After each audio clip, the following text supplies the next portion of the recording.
Uy, ano nyo? Ito nga guys, no, pagkatapos po ng libing ni Joanna kahapon, andito naman po kami kung saan siya naaksidente. Dahil nga po pagkatapos ng libing, nagparamdam po siya dito sa isang kaibigan niya. Umuhingi po kasi siya ng tulong dahil hindi daw po siya makatawid sa puting tila. Gusto niya po sana sumalib sa isang kaibigan niya para daw po may sasabihin sa kanyang papa at mama. At kung saan na aksidente, doon siya humihingi ng tulong at nagpaparamdam siya dito dahil umiiyak siya na humihingi ng tulong. Pumunta nga kami dito kay Father Siba dahil malapit lang naman yung simbahan kung saan aksidente si Joanna para mamisahan at mabindisyonan po kung saan po siya banda na aksidente. Maraming salamat din po kay Father Siba dahil po agad naman siya pumayag dahil siya mismo, isa din po kasi si Father Siba sa nagkwento kung paano talaga na aksidente ang motor na sinakyan nila. Maraming salamat din pala dahil todo support po talaga yung pamilya namin at mga kaibigan ni Joanna kung saan po siya na-aksidente, pumunta po talaga sila para po makiisa sa misa ni Joanna or bendisyon po kung saan po siya banda namatay. Dito na nga nagtatapos ang basbas na ginawa ni Father Siva para kay Joanna na sana masaya na po siya kung saan man siya ngayon. Dahil pagkatapos ng libing, hindi po namin siya pinabayaan, talagang pinamisahan po namin kung saan siya na-aksidente.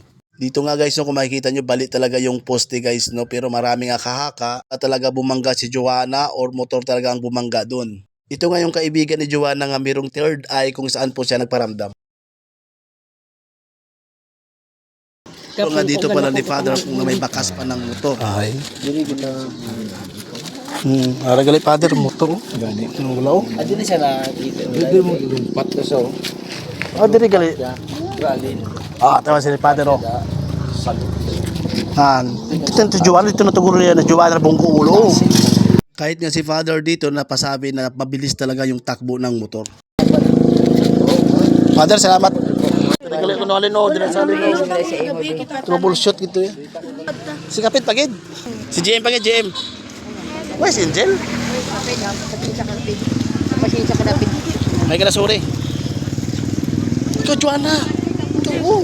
Para si Joanna pala masanib na para si Joanna. Naghawak kamay nga kami dito guys no para po humingi ng tawad or pag-pray po kay Joanna. Habang hawak kamay nga kami dito guys no, pinagsalita po dito yung papa ni Joanna para po marinig Joanna ano ang gusto niya pong mangyari nga sana daw po magbati na si papa niya at si mama niya kahit wala na po siya. So, mga piyon tabilanaw, ang gihambal mo kagina, ihambal mo nung katawan mo katan mo tabilanaw. Habang nag-free nga kami guys no, dito ko talaga nasasabi na ang bilis talaga magpatakbo ng mga tao dito ng mga motor nila.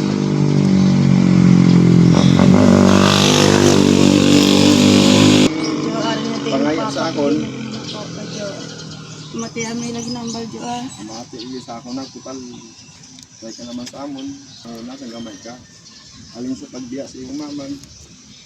Kabalo ka mismo hindi ko aki. Kabalo ka mismo nilagitsan ko sa imo na hindi ka dapat iwagin sa iyong mama.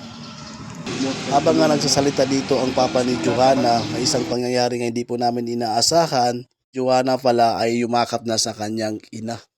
Dahil sa matagal na panahon, siguro na-miss niya talaga yung mama niya kaya yumakap po ito at hindi inaasahan po nawalan po ng malay ang mama ni Joanna. Ay, po Jen. Ay, wala. Sige lang, ano na si Joanna? Uy, ano nyo? Sige lang, bay lang. Ay, ganda mo di kayo may tricycle. Di, bay lang. Bang, papungkuha sa pangkoy. Di, alala yun, bay lang. Alala lang na, kay ginano sa nimanang mo, ginakosakos. Sa nimanang mo, ginano na spirito. Amon nabog naman na sa. Wala ko bala ka kan kay sa batulod. Maniniwala din ba kayo sa sundo? At dito nga, nagsalita na nga po yung kaibigan ni Joanna nga sinundo na daw po si Joanna ng dalawang matanda. Siguro masaya na po siya dahil minisahan or binindisyonan po at nakita niya yung mama at papa niya nga nag-okay na po. Ayun, sumama na daw po sa nagsundo sa kanya.